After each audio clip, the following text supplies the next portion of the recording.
My name is Jonathan Phelps, and I'm going to answer a few questions for Leo Kuelbs for his international paneling. Hello Jonathan. Can you tell us about yourself and your crew, how you met and some of the projects you have presented together? Okay, well, I'm a filmmaker, artist, storyteller, and I've been working in, film at least, in a lot of different mediums. I've done hand-drawn animation, stop motion, puppetry, live action, collage. Basically tried a little bit of everything depending on what the project needed and what, made sense to tell that particular story or work with that idea or experiment. As far as this crew, Joe Barlow is somebody that I've been working with for quite a long time. I think we've produced 5 or 6 hand-drawn animated pieces. He specialized in drawing like alien worlds and backgrounds. So in this piece, again, he did all the backgrounds for the piece. Highly detailed, beautiful element to the show. The 2 other girls, Casey Contapassis and Katie Walker, are new to our crew. This is the first project that I've worked on with them, and I met them through a drawing group that we have, and we started to make a lot of artwork together. And I mean, they are just so talented. They were on the radar, being like, I got to get them in on a project. And this is the one that happened to work out. The music team was my brother, Jonathan Phelps, who I work with a lot in film. Both my brothers work in film, so we collaborate a lot in various projects. He's actually a production designer and property master on a lot of features, so he's a pretty versatile individual. And Oscar Allen Quinn IV and Stephen engineered and did the music and the sound design for the piece. So we had all original music and sound effects from them. So we had a really great team for the piece.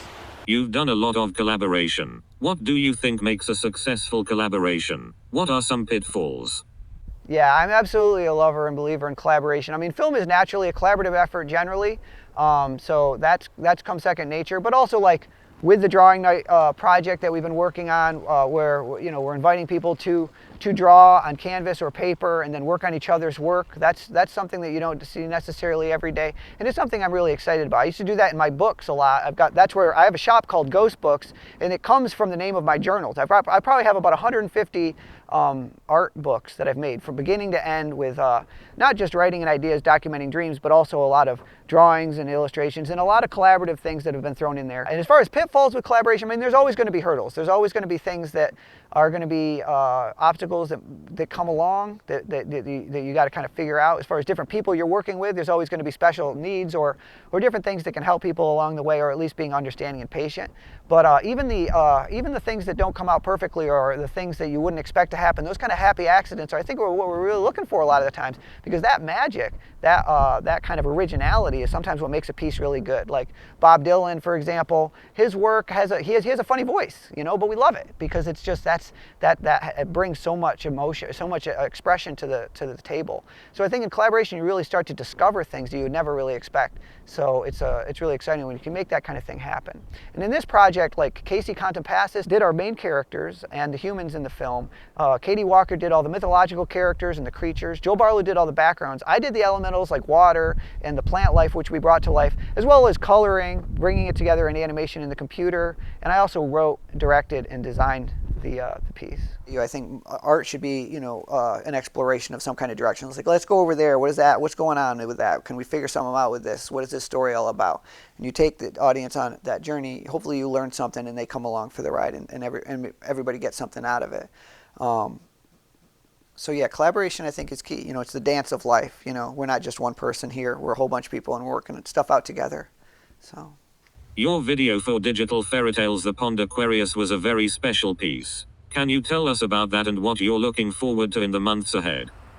Well, it's nice to hear you calling it a very special piece. We think it's a really special piece. I mean, we worked on this project for maybe 4 or 5 months full time. I mean, this was a huge endeavor. It's a hand-drawn animated piece, which is going back to the tried and true ways of making animation that you don't see as much these days. Basically, we got a hold of this old Germanic fairy tale provided by Leo Kuelbs when he's putting together water stories for digital fairy tales, and I immediately was drawn to the Pond Aquarius as a story, and it was only but recently retranslated, so it's really something that I think hasn't seen the light of day in some time.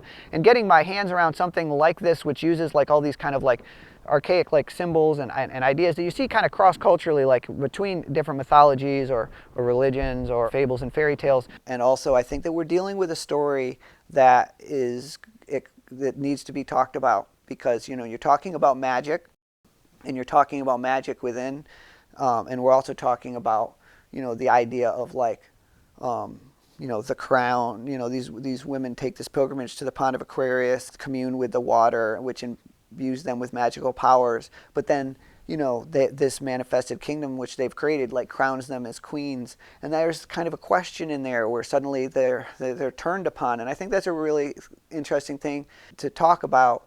You know, not to speak for the film, because I think it's really important for the film to speak for itself. But like when, you know, we designate someone as being superior or better than others by placing like a symbolic crowning on their head, there's a kind of awful mistake that we've made there, because as though they might have great insights and special things that they can bring to the table, no one should be better than anyone else, because people are not treated fairly, and you really do become part of the problem. So I think the story is trying to talk about some really exciting things. And also, like, the production was something that we were able to raise the bar on as far as I'm concerned. You know, we did a lot more frame by frame animation. I mean, again, we've worked in a lot of hand-drawn animation, but there's a lot more love put into these individual shots. We did a lot of rotoscoping for like the close-ups, whether it's a hand turning a key or footsteps walking across the beach, which adds for a really nice kind of like detail element. And then the characters that we had designed, we also put in a certain amount of effort. Sometimes we've dumbed it down, like the character's hair or dresses will be blowing in the wind, but there's actually some pretty advanced animation in there as well when we found those moments needed it. And again, hand-drawn animation is not something you see as much now with computer-generated images that you see so much these days. And I think the tried and true element of animation is something that is really beautiful, and it caters more to the illustrated images that you might find in an old fairy tale. We're just but releasing this as far as a streaming video, so it's now going to be available for you to just watch. Which hopefully we'll have the link for this or have that up for you soon. And we got a poster that we just put together to promote the video. We had the premiere in Berlin and in New York City with the water stories, the other videos that were made for Kuelbs collection project. But yeah, getting this available for you to watch, we're really excited about, and hopefully you will enjoy it as much as we did. Check out the Pond Aquarius. I hope you love it. I hope you like it, and enjoy.